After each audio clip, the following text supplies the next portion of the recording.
हम भगवान शंकर के विरल भक्ति को मात्र एक क्षण की भी भक्ति अगर हमारे जीवन में उतार लें तो हमारी दुविधाएं, हमारे दुख, हमारी तकलीफें समाप्त हो। हम भगवान की शरण कब लेते हैं? हम शिव की शरण कब लेते हैं? जब हमारे जीवन में बहुत सारा दुख, बहुत सारी तकलीफें, बहुत सारा कष्ट आ जाए। एक्सीडेंट हो गया, तब किसी ब्राह्मण देवता ने कहा कि महामृत्युंजय के पाठ करा, शिव की शरण में भेजा। कर्जा हो गया, किसी ब्राह्मण देवता ने कहा कि पीपल के नीचे जाकर दीप लगाओ।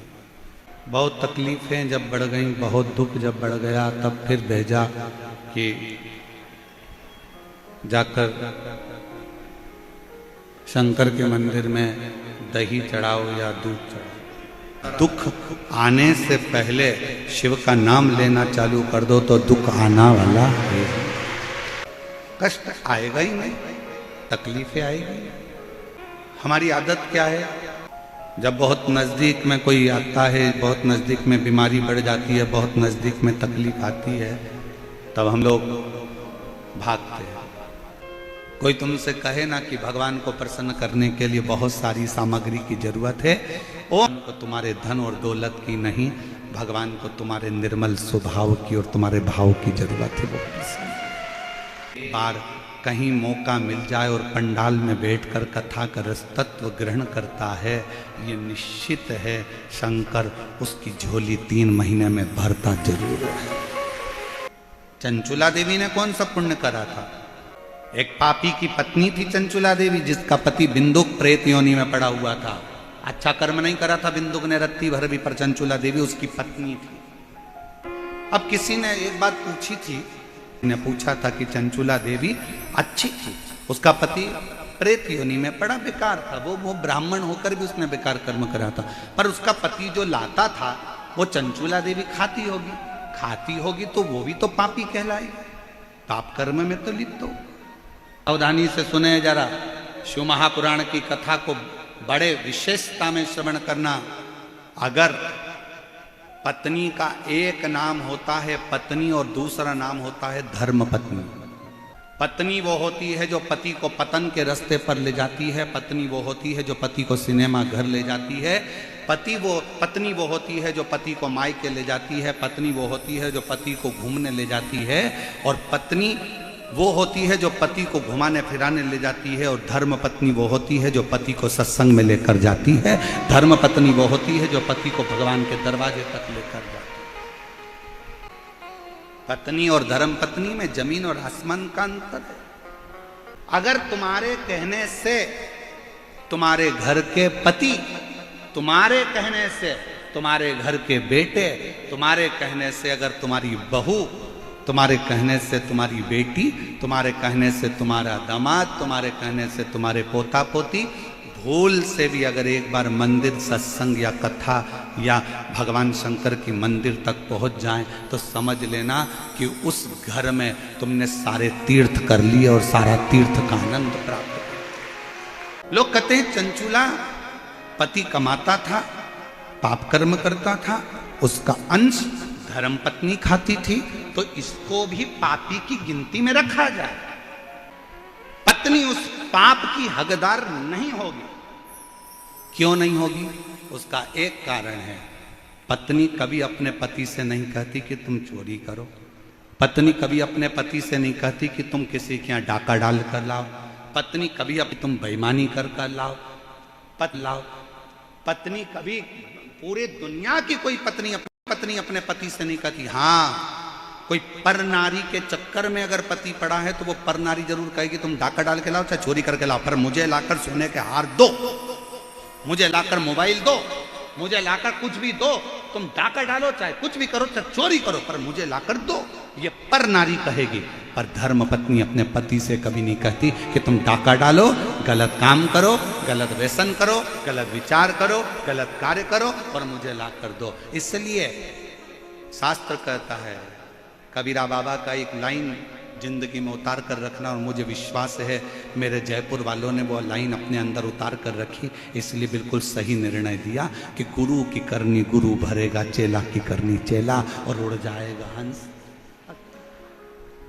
तो शिव पुराण कहती है माँ की जवाबदारी होती है अपने बच्चों को संस्कार देना, गलत कार्य से दूर हटाना और अच्छी राह दिखाना। चंचूला को पाप नहीं लगेगा। पत्नी ने कभी नहीं कहा कि तुम चोरी कर कर लेकर आओ। गुरु की करनी गुरु भरेगा, चेला की करनी चेला। तुमने झूठ बोला, तुमने बेईमानी करी, तुमने प्रपंच करा, तो ऊपर भी कर्म का भोग तुम्हें ही भोगना। बल्कि धर्म पत्नी तो इतना अच्छा काम करती है, तेरी कमाई में से थोड़ा सा धन निकाल कर कहीं दान कर देती है, तो तेरी कमाई शुद्ध हो जाती है और खुद भी परम धाम जाती है और तुझे भी लेकर जाती है। वो धर्म पत्नी होती है। ब्रह्मा जी को भी थी शंका। माता सती को एक शंका बड़ी भारी समाहित हुई थी, जिस समय पर कुंभज बाबा के यहाँ से कथा सुनकर जब आ रहे थे और भगवान शंकर जी ने राम जी को प्रणाम किया, तब सती मैया के मन में शंका आ गई। और शंका क्या थी कि जिसको मेरे पति प्रणाम कर रहे हैं ये कौन है? कहा यही मेरे इष्ट देव हैं, मेरे राम। शंकर भगवान के इष्ट देव राम जी हैं और राम जी के इष्ट देव भगवान शिव। कितना सुंदर वर्णन है शिव महापुराण के अंतर्गत कि आप जिसको जो दोगे वो तुम्हें मिलेगा। आप अगर किसी को आदर दे रहे हो, सम्मान दे रहे हो, सत्कार दे रहे हो, तो वो आदर सम्मान सत्कार आपको मिलेगा। सती मैया के हृदय में, माता सती की चित्त वृत्ति में संशय आ गया। संशय, मेरे प्रभु के इष्ट देव है। शंकर भगवान राम जी का सम्मान करते हैं, राम जी शंकर भगवान का सम्मान करते हैं। इतना सुंदर कहा है, उल्टा जो हाथ है ना ये किसी काम का नहीं होता है। एक दिन इसने हड़ताल कर ली उल्टे हाथ में, भगवान से जाकर कहा मैं किसी काम का ही नहीं हूँ, काम का तो ये सीधा हाथ है। दान करो तो सीधे हाथ से, भोजन करो तो सीधे हाथ से, भजन करो तो सीधे हाथ से, यज्ञ करो तो सीधे हाथ से, पुण्य करो तो सीधे हाथ से, पिंड दो तो सीधे हाथ से, कार्य करो तो सीधे हाथ से। उल्टे हाथ ने कहा मेरा कोई काम ही नहीं है तो मुझे काट के फेंक दो, क्या करूंगा मैं इस हाथ का? हाथ करने लगा मेरा कोई काम ही नहीं, मुझे पुण्य कैसे मिलेगा? तब भगवान ने कहा क्यों चिंता करता है? भोलेनाथ जी बोले अगर सीधा हाथ जब दान करे ना तो तू इसको थोड़ा सा टच कर लिया कर, स्पर्श कर लिया कर, तो इसके पुण्य का थोड़ा सा हिस्सा तुझे भी लगना प्रारंभ हो जाएगा और तेरा कल्याण हो जाएगा। जब अपने नगर में कोई अच्छा काम हो, अपने नगर में कोई सत्कर्म हो, अपने नगर में यज्ञ हो, अपने नगर में कथा हो, अपने नगर में भजन हो, अपने नगर में कीर्तन हो, अपने नगर में स्मरण हो, और भगवान ने अगर आपको काबिल बनाया है, भगवान ने अगर आपको उच्च पत्थर बिठाया है, भगवान ने आपको काबिल बनाकर बिठाया है, तो अपने पद का गरिमा बनाकर रखना। बन सके तो सत्कर्म में हेल्प करने का प्रयास करना, पांव उड़ाने का प्रयास मत करना। कर्म अच्छा। शिव कथा कर रही है, सती मैया ने गलती करी, शंका करी। जहां शंका है वहां पति पत्नी में दूरी होगी। पति के बीच में शंका सबसे मूल थी। सती मैया ने शंका कर ली थी भगवान शंकर पर, वो शंका ही विनाश का कारण बन गई। सती तूने गलती करी है, जब धार्मिक कोई आयोजन हो रहा हो तो उसमें कभी अड़चन उत्पन्न मत कर। सती तू मेरी पत्नी होकर तूने यज्ञ के कुंड में कूदकर प्राण त्यागे हैं, मैं तुझे श्राप देता हूं सती कि तुझे कोयल का जन्म लेना पड़ेगा। सती रोने लगी, मैं कोयल के जन्म से कब छूटूंगी? तो कहा जब 2 आषाढ़ पड़ेंगे, अधिक का 2 आषाढ़ जब पड़ता है उसको कोकिला व्रत कहते। उस कोकिला व्रत में तू कोयल बनकर मेरी आराधना करेगी, व्रत रखेगी, तब उस समय पर तू कोयल की योनि से छूट जाएगी और फिर तू हिमालय राज के घर में पार्वती के नाम से जन्म ले लेगी। कितना सुंदर व्याख्यान है। भगवान कृष्ण की पटरानी माता रुक्मणी एक ब्राह्मण के घर की संतान थी पूर्व में। पद्म पुराण की कथा कहती है कि पद्म पुराण में वर्णन आता है कि रुक्मणी जी पूर्व में एक ब्राह्मण के घर में एक ब्राह्मणी के गर्भ से रुक्मणी का जन्म हुआ था।